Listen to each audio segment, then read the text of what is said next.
Blog Talk Radio.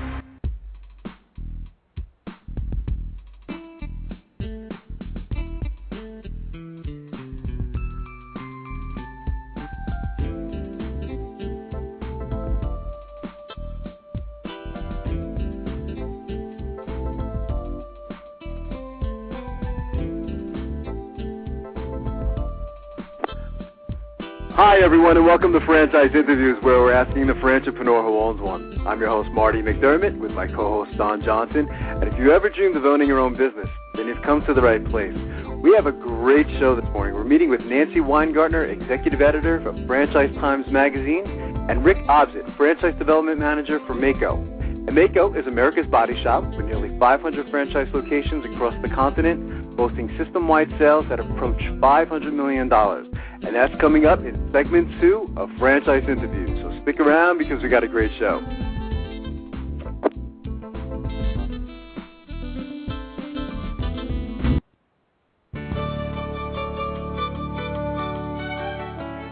Are you one of those special people who are willing to go after your dreams and goals? Are you ready to fulfill that dream of owning your own business with the security of a proven brand? The opportunity to take control of your future and own a Rita's Italian Ice franchise is within your reach. Rita's is seeking success-oriented individuals who are ready to make a change in their life, and Rita's offers unparalleled training and support to assure your success. And did you know the frozen treat industry is a recession-proof industry, and there are Rita's in 23 states currently with 540 stores open.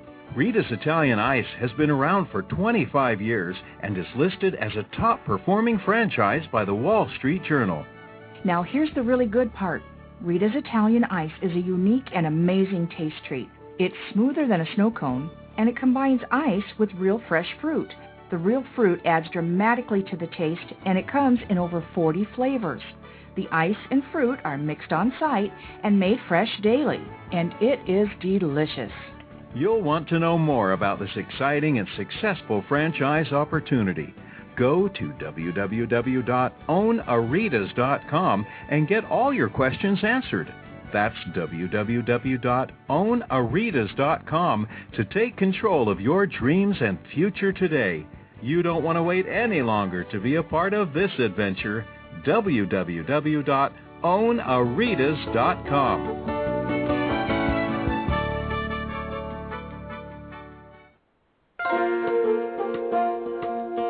Who's helping build America one small business at a time?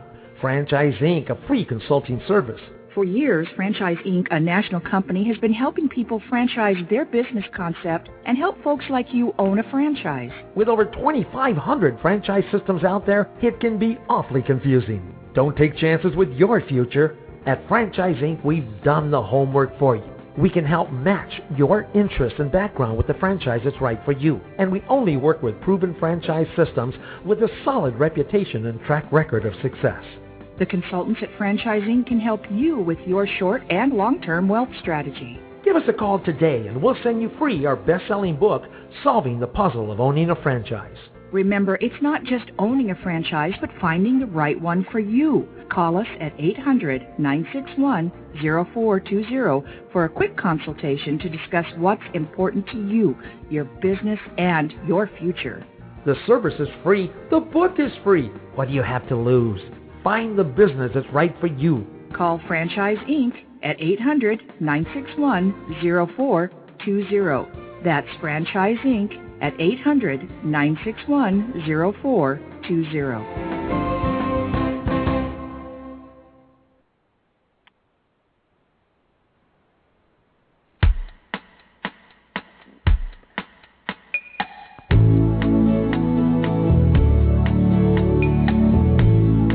Hi, everyone, and welcome back to Franchise Interviews, where we're asking the franchipreneur who owns one. I'm your host, Marty McDermott, with my co-host, Don Johnson.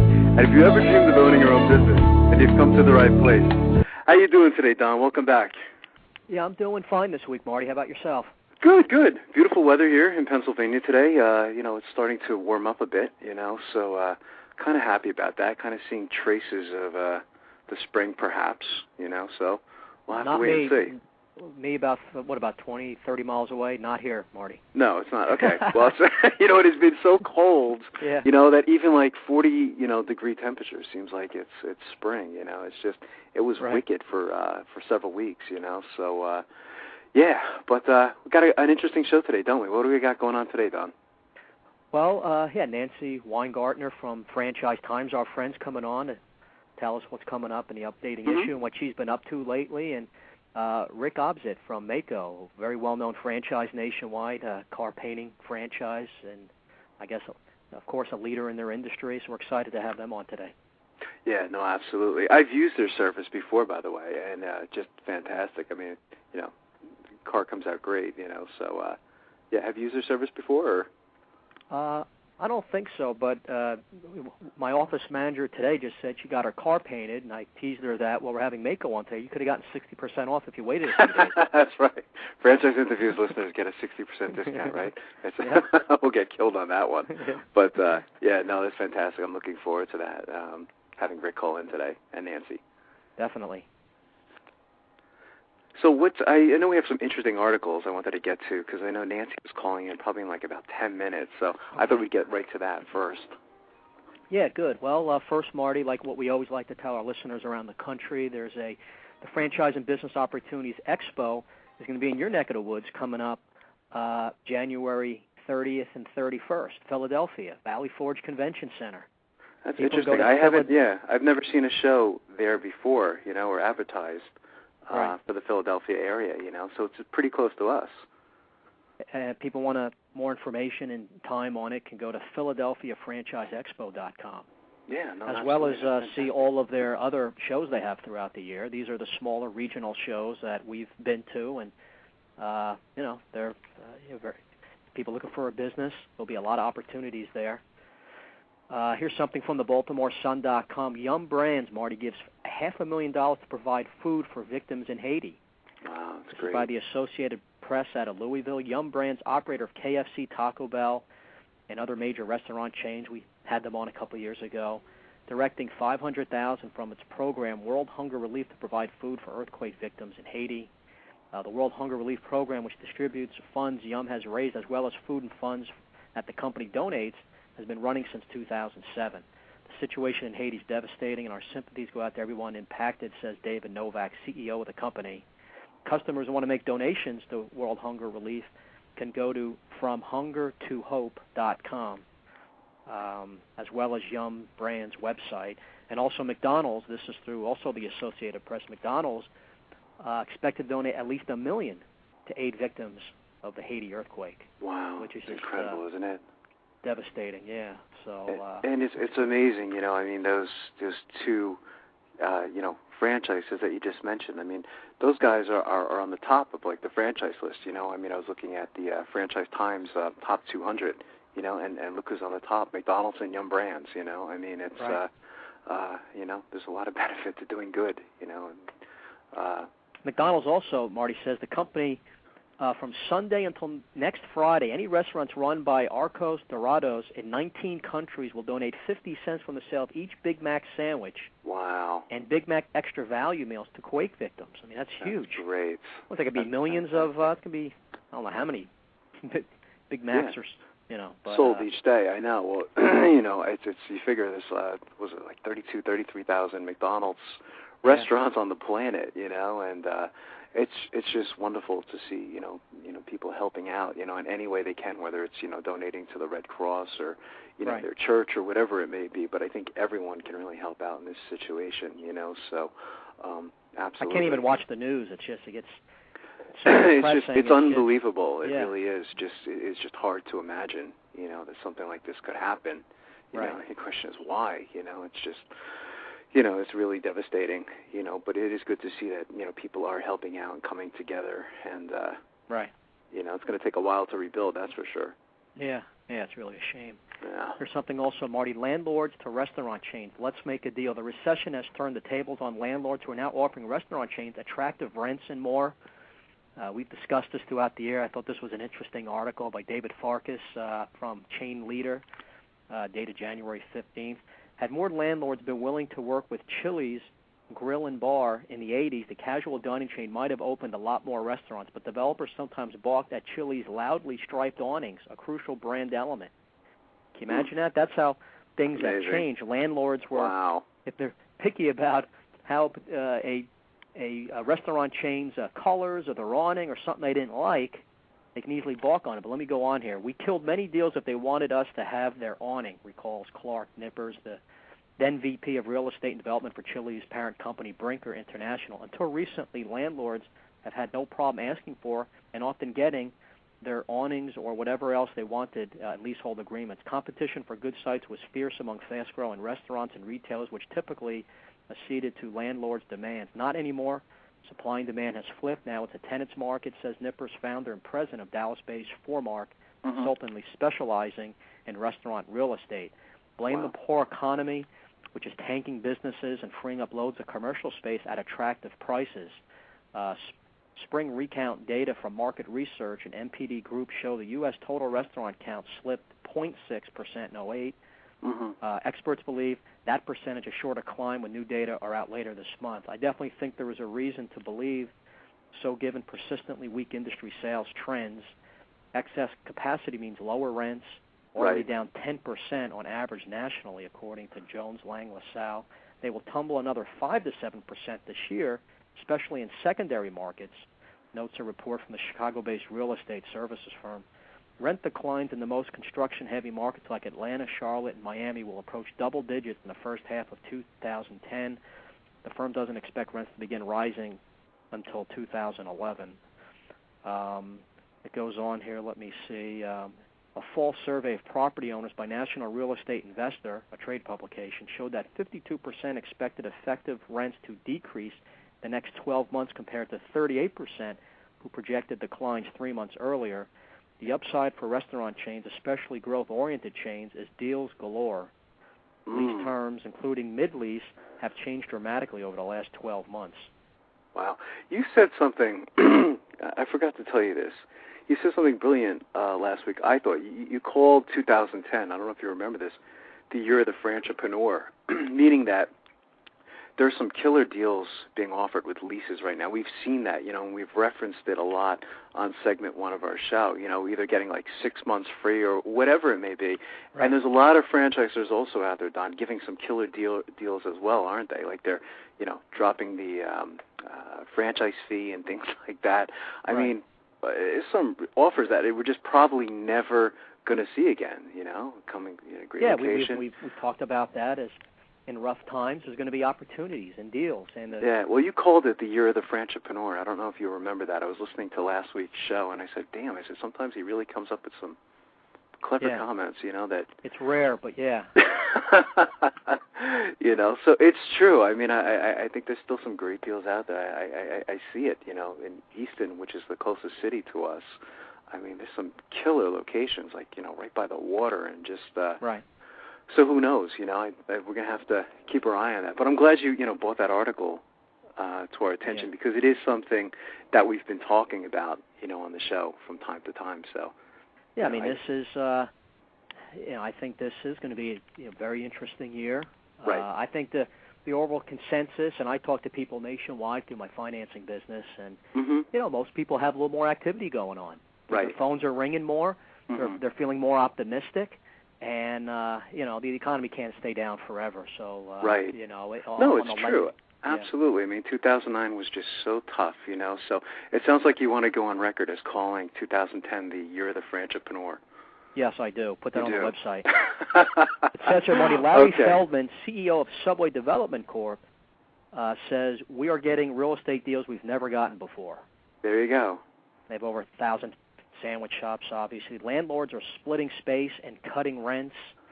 Something interesting here. It says perhaps the most remarked upon change in lease structures has been landlords' willingness to grant rent relief mid-lease, a practice all but unheard of until recently.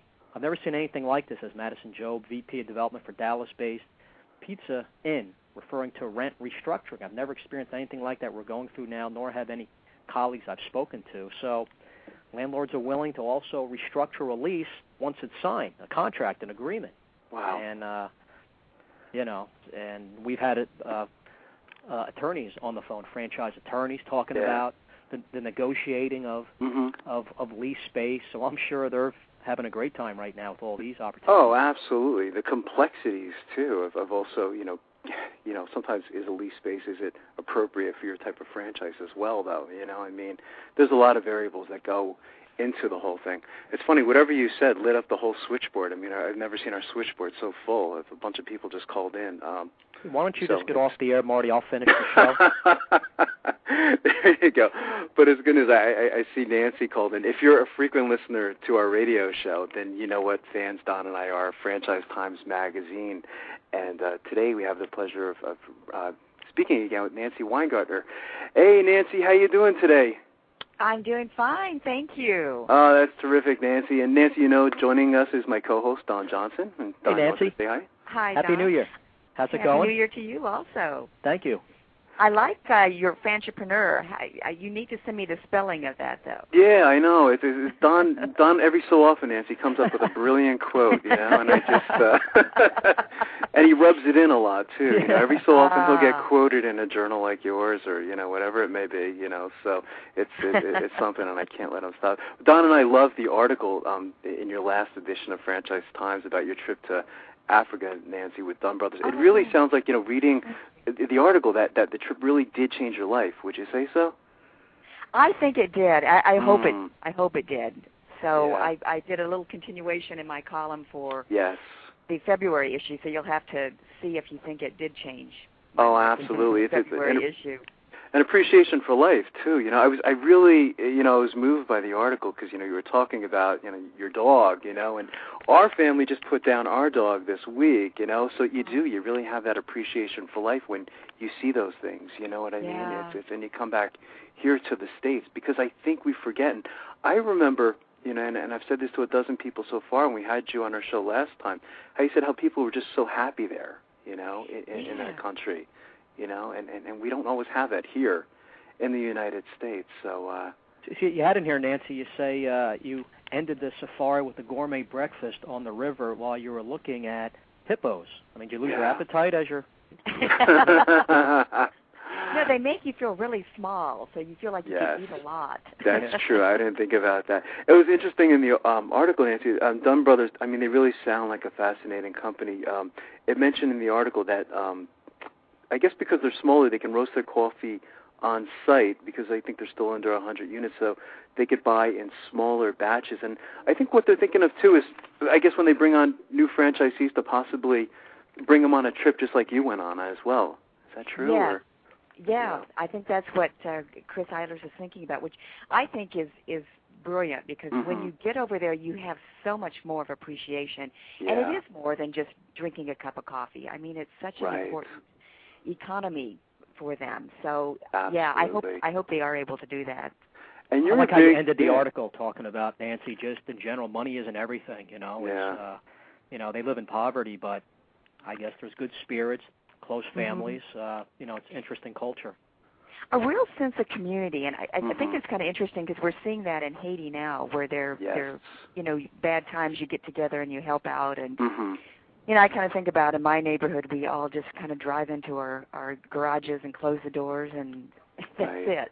Yeah, so, same here. It's true. I think we all need to appreciate the finer things in life, which is community and friends and family. Yeah, exactly. It's true. Don was reading on segment 1, Nancy, companies like, McDonald's and Yum Brands, all that they're, contributing to Haiti. It really is, amazing how everyone's coming together to help out in this just terrible situation. Yeah. Well, and you see young entrepreneurs who are doing like lemonade stands and things like that to raise money for Haiti. And you think, it does kind of make you think there's a future and that the economy is going to bounce back if we have young children wanting to contribute to things like that. Absolutely. So what are new exciting things, Nancy, with Franchise Times starting out the year? What are we going to be looking at coming up soon? Well, in the February issue, we have a lot of really kind of fun things. We're looking at Ken Walker, who's the incoming chair at IFA, and the cover story is on a family that has a really pretty phenomenal, they're like the 14th largest restaurant franchisee in the country, and he's got a lot of Applebee's. It's the Doherty family. Wow. And Ed Doherty just has this wonderful philosophy about being really loyal to his employees and wowing the customers, and brought in his son and daughter. But what I thought was kind of fun is that he made them work. He didn't make them. He required that they work outside the company before they came and interviewed with him. And I think that's really nice because none of them wanted to be the boss's kid. They wanted to stand up on their own. And it's really, family business is something I think we're going to look at a lot in 2010, just kind of seeing how families work together and all the different problems and benefits from that. And so that's interesting because that's the core of America. That's how we get out of the economy. That's how small business continues to grow. The small business operator, whether they have one business, one unit, or in this case they're pretty large franchisees. But that makes sense as we go into this new year and you're trying to feel optimistic. It's nice to see a nice success story, a nice family business article. And by the way, the last time my family went to Applebee's, we love the restaurant. We're big fans. Last time we went, my wife had emergency gallbladder operation a few hours later. But that's nothing negative to Applebee's. I definitely won't be putting that out in the press release. Yeah, no, don't put that in the article, Yeah. No, but it is fascinating. I saw you guys too, Nancy. You just came out with it, and I love it. I was looking for it, the top 200. I guess that recently came out, the Franchise Times top 200, or, I guess you guys have, was it McDonald's? Oh, the 20 to watch? Yeah, I'm sorry, the 20 to watch. We're on the top 200, which is interesting. You were mentioning that last time as well. Who did you decide who you guys were going to put in that, or the 20 to watch? Yeah, it should be in that January issue. It should be in the January issue. Okay, I must have missed that one then. Yeah. I was looking for that, so we, that's sad. I would have to run across my office to get the No, that's issue. okay. Well, we can talk about that on the next show too, because there's some interesting concepts that are out there today, that are just fascinating. I know when you go to the franchise shows, or Don and I go to the franchise shows, it's really incredible, some of the concepts that you see out there. You say, this is really amazing, so. On the 20 to watch it, it's also just mentioning interesting people, just not companies. Like Papa Murphy's I see was in there, Max and Irma's. Right.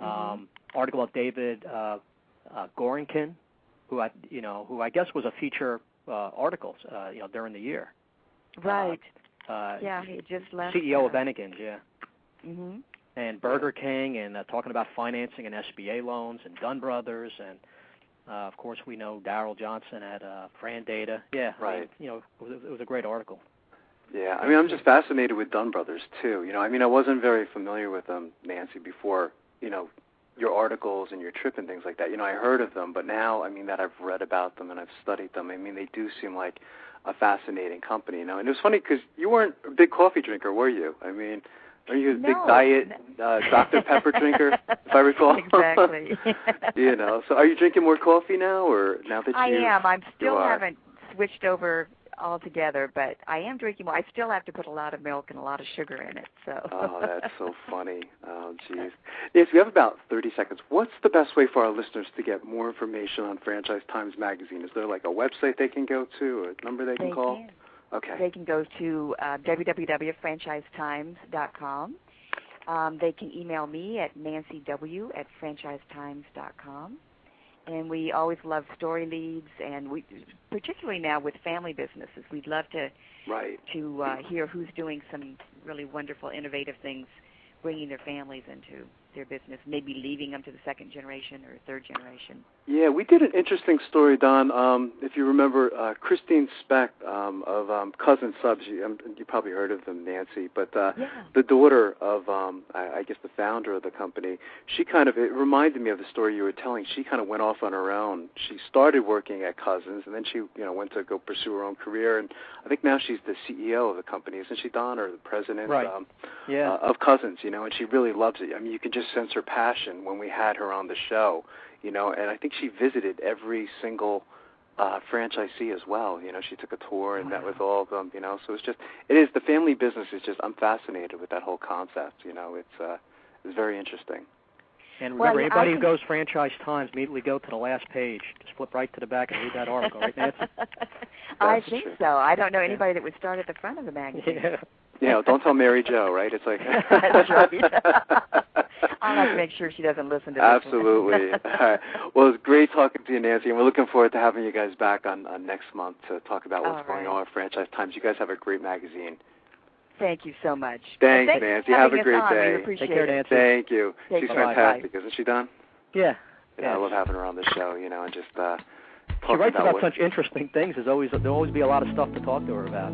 Oh, there really is. I mean, she just knows so much about franchise. You really could talk to her all day. We should have her on for like a 2-hour edition one day, just chat, as far as what's going on, We'll probably be laughing too much, though. I guess so. She has a sense of humor, too, so it's fantastic. So again, I think what we'll do here, Don, is we'll take a quick break, and I see Rick is called in, and we'll be right back with more franchise interviews.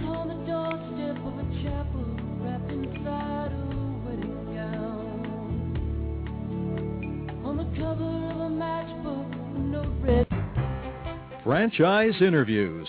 For over 2 years now, Franchise Interviews has been giving you an up-close, behind-the-scenes look at franchising and entrepreneurship. Through our website, franchiseinterviews.com, where you can hear and read interviews as well as get tips from some of the most successful sources in franchising. And our weekly franchise radio show, where each week you get to hear a new interview with franchisors, franchisees, franchise authors, experts, and attorneys. And our free franchise newsletter, which is a must-read for anyone looking to buy a franchise. And don't forget to listen to our podcast, Great Quotes in Franchising.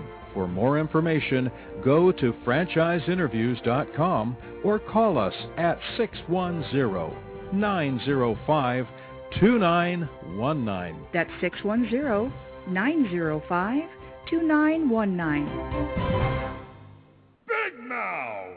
Okay, you've got my attention. It's a rare event in the world of franchising when an opportunity comes your way that can and will thrive in almost any economic environment. It's here, and its name is Big Mouth Advertising. Big Mouth. BMA is a leader in the exciting world of mobile media advertising. Why is mobile media advertising able to defy the economic cycles? The answer is obvious. In times of economic weakness, advertising is crucial for survival as the consumer dollar is scarce and the competition fierce. What is mobile media? It's the newest and fastest growing segment in the advertising world. Mobile media brings the message directly to the consumer. Mobile media goes to the consumer in traffic, where he eats and where he plays. It quite simply cannot be turned off or thrown out. And when you join the Big Mouth team as a franchisee, you are joining the best. The Big Mouth advantage is simple and successful. We invest in a strong infrastructure and in great people. As a franchisee, you have access to this entire system, including telemarketing, sales maximization, general and administrative support, design and creative services, even billing and collection services. All you need is a mobile media vehicle, a driver, and the willingness to create a financially sound and limitless business for yourself. There are no long-term leases to sign, no expensive build-outs, no office personnel to hire. You will be part of the Big Mouth advertising community and share its entire website and reception services, as well as its complete back-office services. This virtual office guarantees you the freedom to close those sales that will make you a success. We are so proud of our successes that we have voluntarily disclosed our revenue statements. Now, how many other franchises are doing that? Even in these historically rough financial times, Big Mouth Advertising has become a dominant force in the mobile media industry.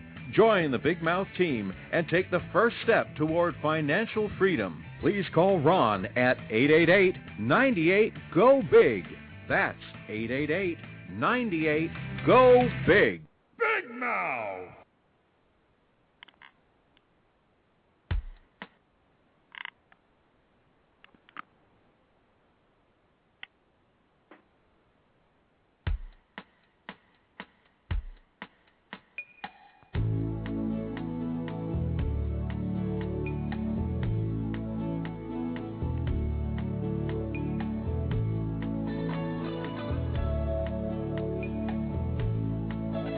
Hi, everyone, and welcome back to Franchise Interviews, where we're asking the entrepreneur who owns one. I'm your host, Marty McDermott, with my co-host, Don Johnson. And if you've ever dreamed of owning your own business, then you've come to the right place. And as we were saying earlier, Don, we have a great show today. We're meeting with Rick Obsit, who is the Franchise Development Manager for Maaco. And Maaco is America's body shop with nearly 500 franchise locations across the continent, boasting system-wide sales that approach $500 million. Hey, Rick, good morning. Welcome to the show. Let's see if I can bring Rick in. Hey, Rick, how are you? Rick, joining us is my co-host, Don Johnson, and I think you might even know Don. Oh, I know Don real well. Don and I have been business partners, colleagues for 10 years now. Wow. We go way back. Definitely. Rick, I recognize that voice. He does have a very distinct voice, doesn't he, Rick? He does. As soon as I came out, I said, that's Don. Yeah, there you go. Perfect for radio, I guess. Yeah, absolutely. Yeah, it's who knew. Rick, we always like to start off asking our guests where you're calling from this morning. I'm calling from Philadelphia. Our home base is in King of Prussia, Pennsylvania. Oh, fantastic. Well, I'm not that far from you, actually, up in Williams Township, Pennsylvania, which is about like 50 miles north of Philadelphia. So that's fantastic. So I know what the weather is there today. So yeah, that's great. Nice. Yeah. Rick, what were you doing before joining the Maaco team? Well, I've been in franchising. That's where I met Don many years ago. I've been in franchising for 36 years. Wow. One of the old-timers, kind of go back to my early days. About 28 of them I was on the operational side. I guess I got my feet wet with 7-Eleven stores, Southland Corporation, for quite a few years. Right. And spent time operationally with Nutrisystem. That was a franchise organization back then at the time, and it did a couple brief stints as a CEO of a couple chains. One was a restaurant chain, and the other was actually a regional franchise operation for Great Clips, the haircutting people. So I was a regional franchisor for them. And most recently, I guess where I met Don was through the transmission side of the business before I was headhunted over to Maaco a few years ago. And he had some good experience working with some big name companies. Yeah, really do. And I really love the franchise development side of things. You know, I guess after 36 years, you're kind of like being a little bit of your own boss and dealing with people. One of the things I've always enjoyed doing is helping people fulfill their dreams. And being 100% honest with them, letting them know here's the good points, here's the pitfalls, and making sure they know what they're getting into, because you gotta look at both sides of the coin when you're talking to people, and make sure there's no surprises and no buyer's remorse at the end of the day. Yeah, it's true. Yeah, you do have to make sure it's the right person, the right type of person that will follow the system and all the stuff Marty and I have talked about on the show the last 3 years. Yeah, it's very interesting because at Maaco, one of the things that we do stress is, obviously a person has to be financially qualified, but we really take a look at people carefully as they're investigating the business, that they are following the system. Because, it's not, when you become an entrepreneur in a franchise organization, you still have a very distinct obligation to follow the process. And that's what makes franchises strong. And how they follow your development process is going to be an indication of what they may be like and when they become a franchisee. Right.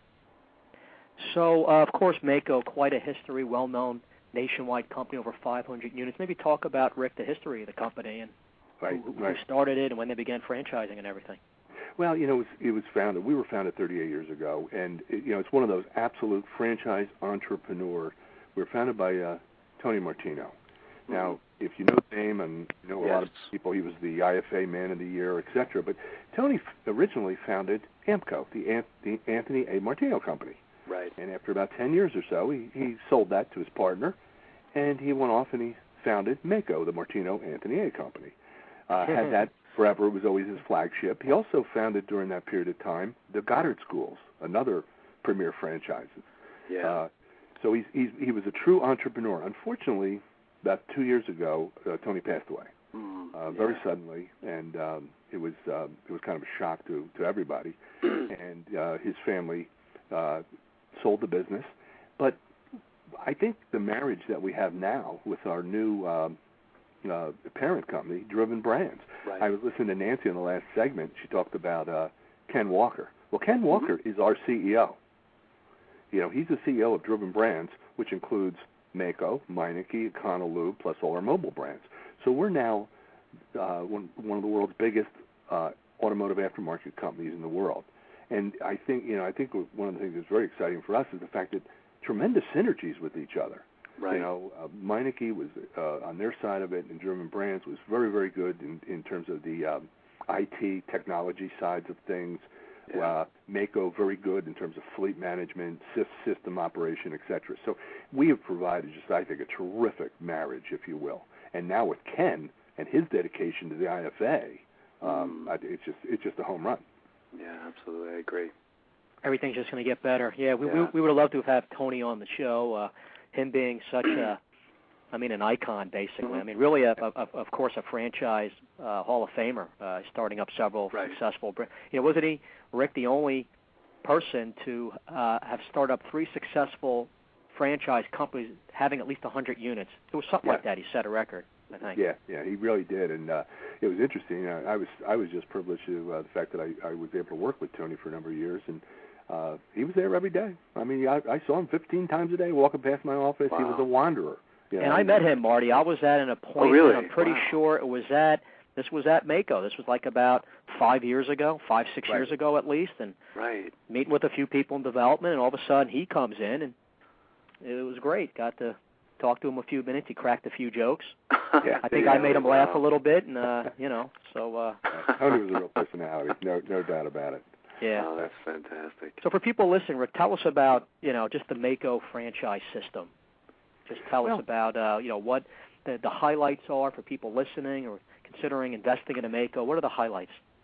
Well, when you look at Maaco and understand that we're one of those premier brands, huge brand name, been around for a very long period of time. I think one of the things that makes us very, very successful is the fact that we have a very, very definitive system. Because one of the things that may be a little bit different from us versus maybe some other franchises is the fact that our key to success in our centers is production. I mean, we're an assembly line. We're a factory, if you will. Right. Cars come in, or vehicles come in, and they basically spend an hour at each station and move on to the next station for another hour, move on to the next station, move on to the next station. So it's the ability to understand that you've got to follow this process very simply to turn out products that are perfectly done. Right. And it's certainly our challenge is to make sure that our franchisees and their employees and whatnot, we work with them very diligently to make sure we can do that so that we can help them maximize production, which obviously maximize profitability. So a real key to it is the production model. That's how we started as a production painters. And during the 90s, if you remember, cars didn't fall apart anymore on the road where they rusted apart and you could see through the floorboards of the road.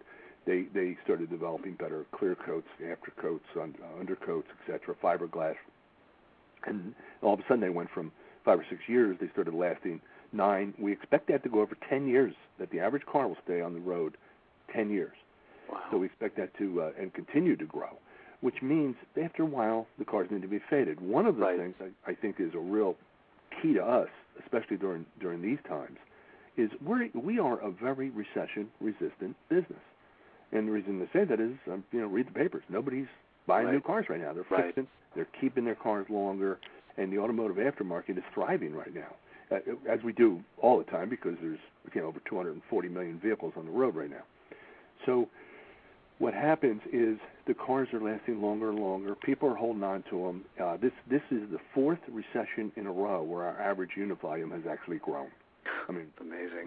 Not a lot of companies out there can claim that. No. So you take a big brand name, you couple it with a very recession-resistant business, you couple it with a very high-volume business. Our centers, which we disclose in the disclosure document, average $929,000 each.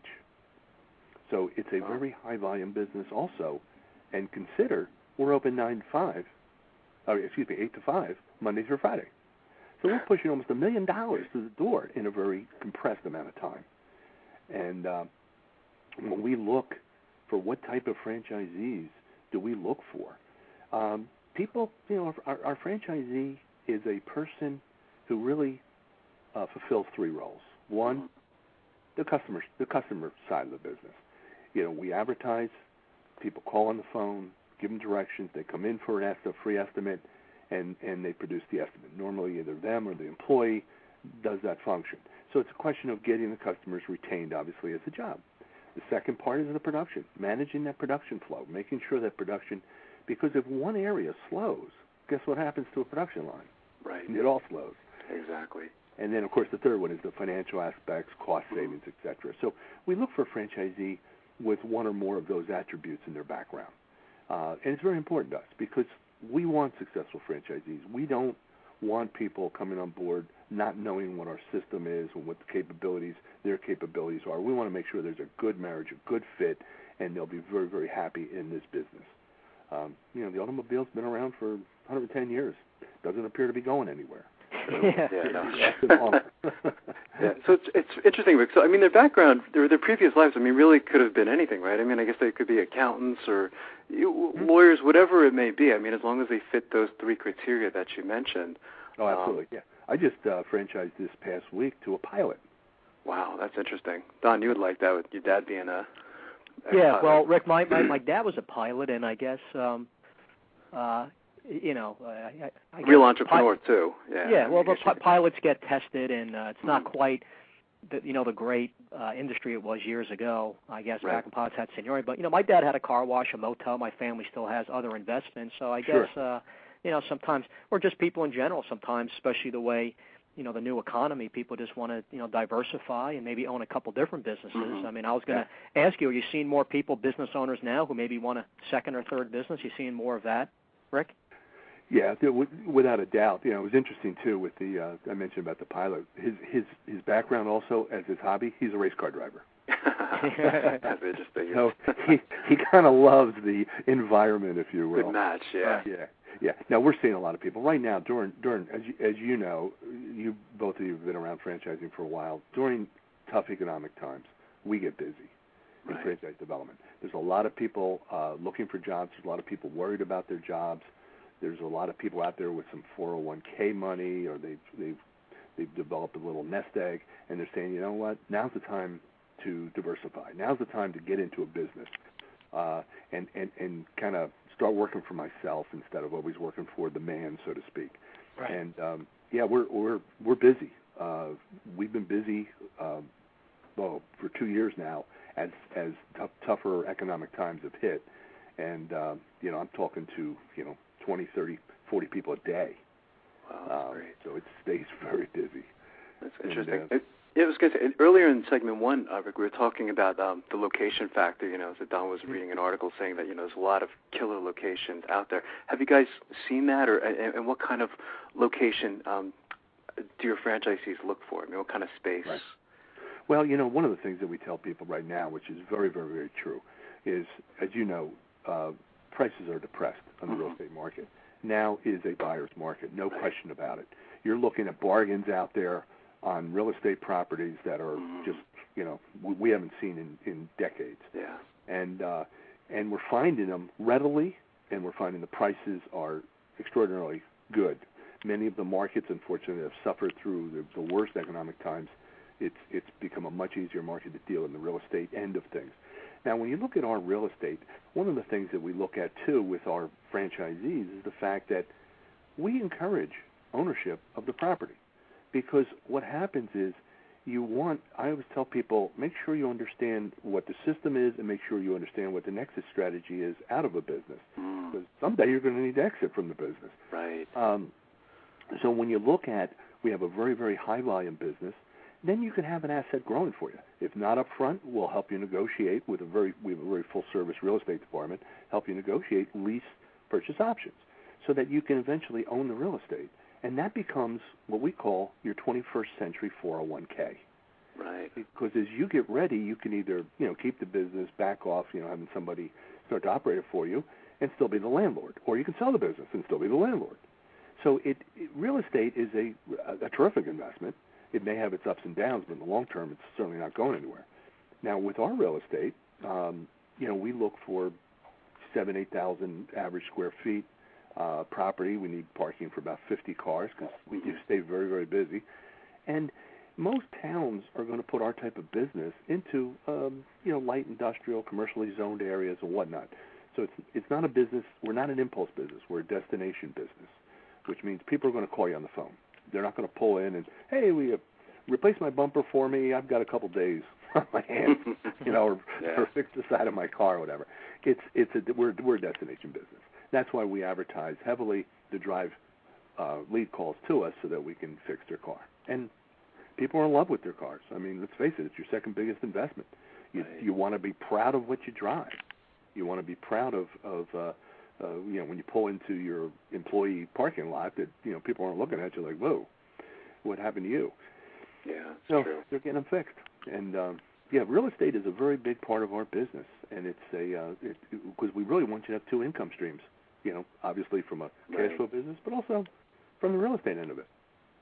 Yeah, no, I think that's fantastic. That's interesting. Has technology played a role in Maaco's business these days, Rick? Yeah, we have I think advanced ourselves with the technology. It's I think one of the things that's very interesting in our business is technology in terms of the cars themselves have gotten much more complicated. I don't know if you guys ever worked on your cars back years ago. I did. Of course, it was easy. You put brakes on, you did this, you did that. I haven't touched that stuff in years. You open the hood, it jumps out at you like, oh my God, what is this thing?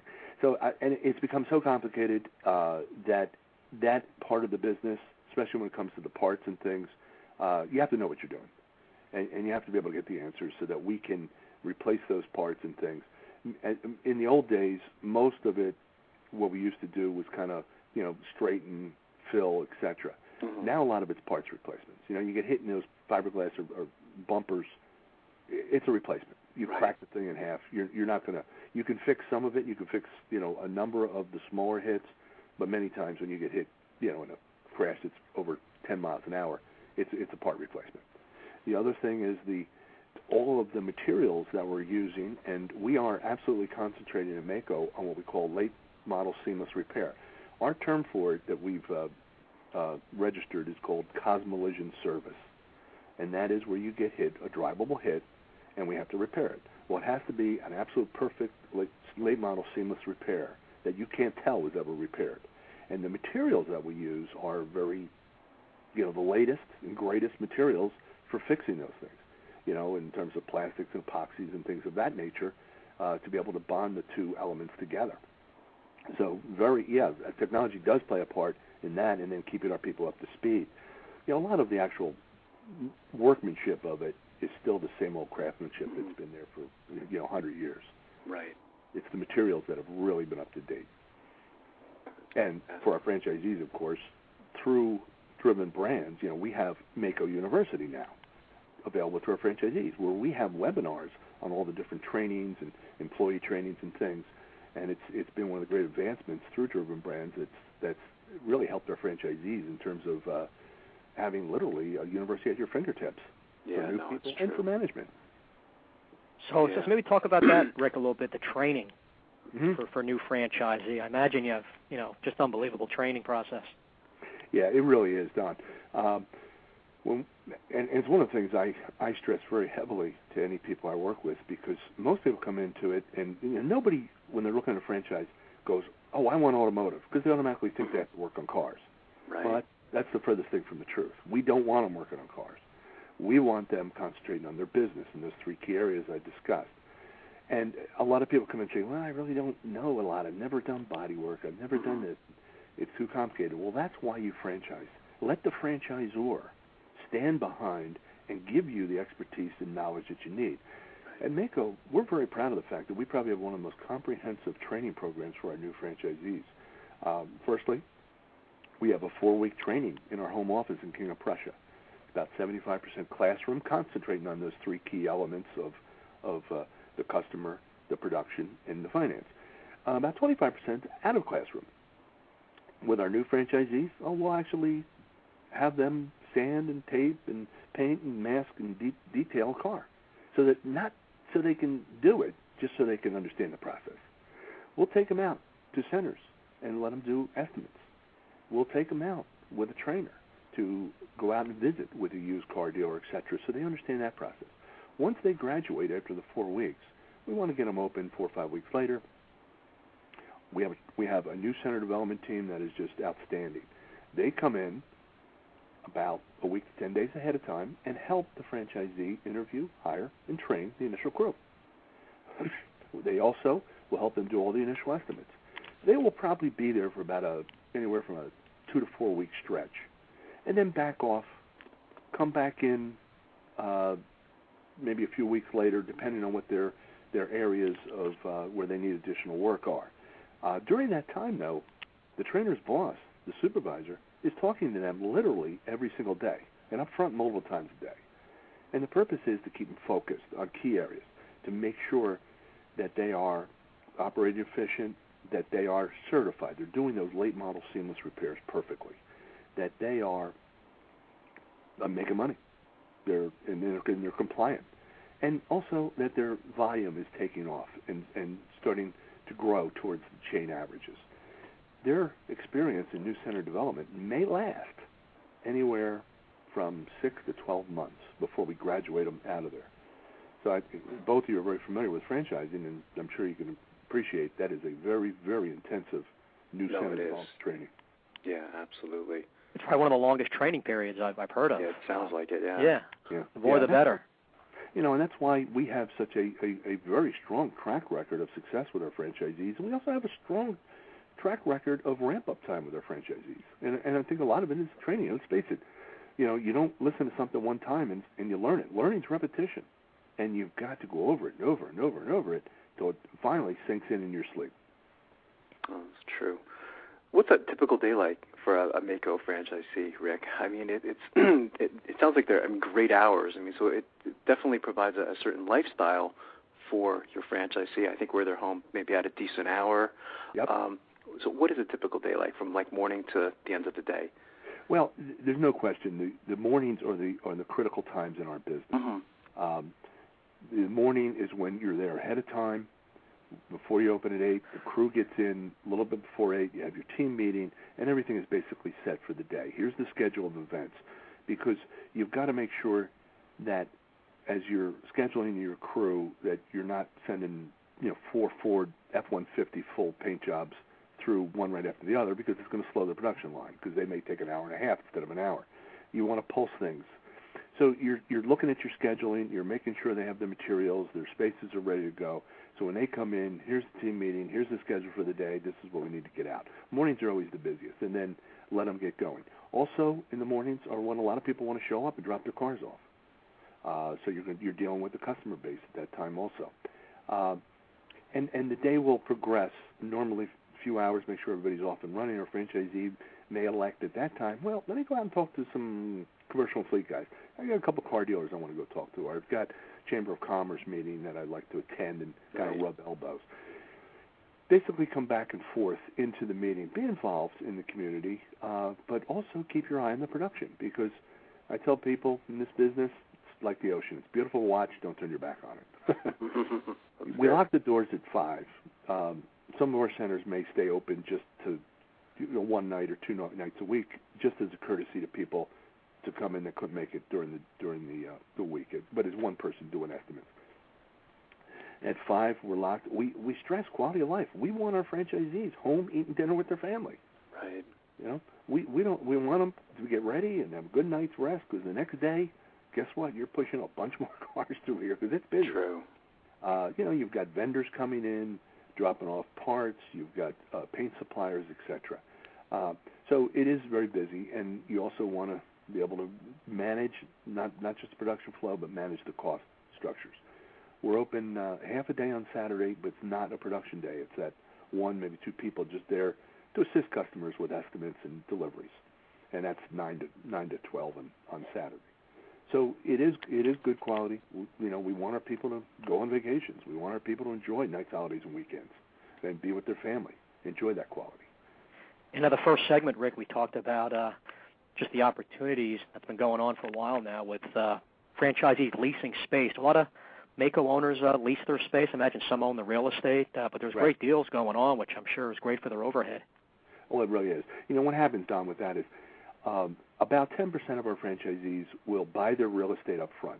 The remainder will lease up front. But over 60%, close to 65% of our franchisees do, in fact, own their real estate. So what they'll do is come in with a lease purchase option, or maybe at the end of the first 5 years they realize, hey, this is a little small. My business has really grown. It's time for me to go down in the street and find something and build something from scratch, or convert a space.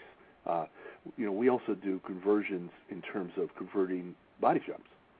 where we find the necessary size and whatever, and a person who owned an independent body shop, we're able to convert those spaces too. So we can either do that, we can convert buildings, or we can build from scratch. And we can do it either as a lease or as a purchase. And our real estate department, construction and equipment people work with our franchisees every step of the way to make that happen. And I was just going to talk about, this doesn't sound like a business, especially starting out, where there's some absentee ownership to it. I guess like any small business, it's owner-operator. I guess once someone's established, it seems like the type of business, especially you have a manager helping out, where you could, some absenteeism to it, right?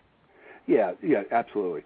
And any business, I don't care what kind of franchise. I've been around a number of years to see that, boy, if you don't get the business up and running up front, it takes so much longer to get it running. Right. And it's so important to spend that time, effort, and energy initially to really get this thing off and running. We almost sell our franchises in terms of a 15-year term, which it is a 15-year term. But we tell our franchisees, I mean, you don't have to leave after 15 years, of course. But the first 5 years, just get this business in stone. Get this thing running like a top, running in your sleep. Second 5 years, pay every debt you have off, be it a business or personal debt. So after a 10-year period, you don't owe a dime to anybody. The third 5 years is develop your successor. And when I say your successor, it could be your son or daughter. Right. It could be your manager. It could be somebody you're going to sell it to and be the landlord. So that you can step back and, smell the roses, so to speak, and start thinking of either other investments or maybe slowing up. And we've got so many franchisees, because they've been around for 25, 30, 35 years, that are in those shoes. And and we got a lot of very hands-on owner-operators that really enjoy it, and after 20, 30 years, they're still in there every day. So it could go either which way. We just want to make sure that they have the opportunity to take it in that direction where they can do exactly what you said, Don, and really step back and enjoy it. That's great. The majority of our listeners, Vic, are aspiring entrepreneurs thinking about buying a franchise. What would you say to them as far as, advice? A couple points I would make. One, don't necessarily look at your hobby as the business you want, because the first thing you need to look at is what would this thing do in terms of producing income and taking care of my family. A lot of people fall in love with their hobby, and after they get into it, they realize there's no money in this. True. So I tell people, make sure you understand the economics of this business. Make sure you understand your role in this business, because I've seen many businesses out there people get into, and they think, oh, this is great. I walked into this place, was always busy when I was there, and what I didn't realize, though, was I got to be here 90 hours a week. Right. And I never see my family. And I haven't taken a vacation. How many times have you heard that? Boy, I haven't taken a vacation in 5 years. Mm-hmm. That's not what we want to hear from our franchisees. Right. We want them going to our conventions. We want them going to these, fantastic islands and things of that nature. It just builds a better franchise mentality. So make sure you understand those two key elements, what your day is going to be like, and make sure you understand the economics of the business. I also tell people, I personally think brand name is critical in driving business to your location. Yeah. I think it's very, very important. It's not totally necessary depending on what your role is in the business, but in ours brand name, keep in mind, we have no national competition. We are the only auto body and painting chain in the United States. So brand name, I think, is very, very important. And then, of course, the system and support. You really want to investigate the company themselves, talking to the franchisees, making sure that you visit with the parent company so you understand, are these the good guys? Are these the guys that are there to help? What are the franchisees saying? Are they the kind of people that, I'm willing to invest in these. I'm willing to spend quite a few years because I trust these guys and I think they're good at what they do and they stay ahead of the curve. So well, that's great advice, Yeah, no, it is. It's fantastic advice. We have about 30 seconds, Rick. What's the best way for our listeners to get more information on becoming a Maaco franchisee? Is there a website they can go to or a number they can call? MaacoFranchise.com. Okay. Go into there. There's the information we ask you to complete, and it goes right to the development manager's computer, and it'll be back with you within 24, 48 hours. Fantastic. I want to thank you again, Rick. You've been an incredible guest, and Don and I would love to have you guys back in the future. Oh, absolutely. And don't forget about our sister company, Mining. Also. Not at all. In fact, we'll try to get them on the show as well. Definitely. That'll be fantastic. Thanks again, Rick. Have a great day. Have a great weekend, Rick. Take care. That was a great show, huh, Don? Yeah, I mean, a great guy, real pro. Yeah. Been in franchising, said about 36 years, I think it was. Yeah, I mean, it's incredible, all that experience. I mean, so he's really seen it all. You know, you can sense his passion for franchising. I mean, you may have noticed we couldn't even go to commercial because he was just saying so many great things, you know. I just wanted to get all of it, you know, in the short amount of time that we had. Tony Martino, he's learned from one of the best. And part yeah, of legend in a nice in franchising. Like he said, some of the brands, they all complement each other, some very well-known national brands, so I'm sure Rick will keep doing a great job. Yeah, there's a synergy now, you know, with different brands, you know what I mean? So that's, I mean, it's a great partnership. A lot of the things I liked about, you know, Maaco and his franchise opportunities, they really do stress the quality of life, you know, and, I mean, he spoke about things like, and we haven't really spoke much about it in 3 years of doing the show. He's one of the few to do it, talk about like an exit strategy. You know, I mean, it really does show the concern for their franchisees, you know what I mean? Talking about planning for the future and how are you going to get out of this thing, you know, when the 15 years is up, you know?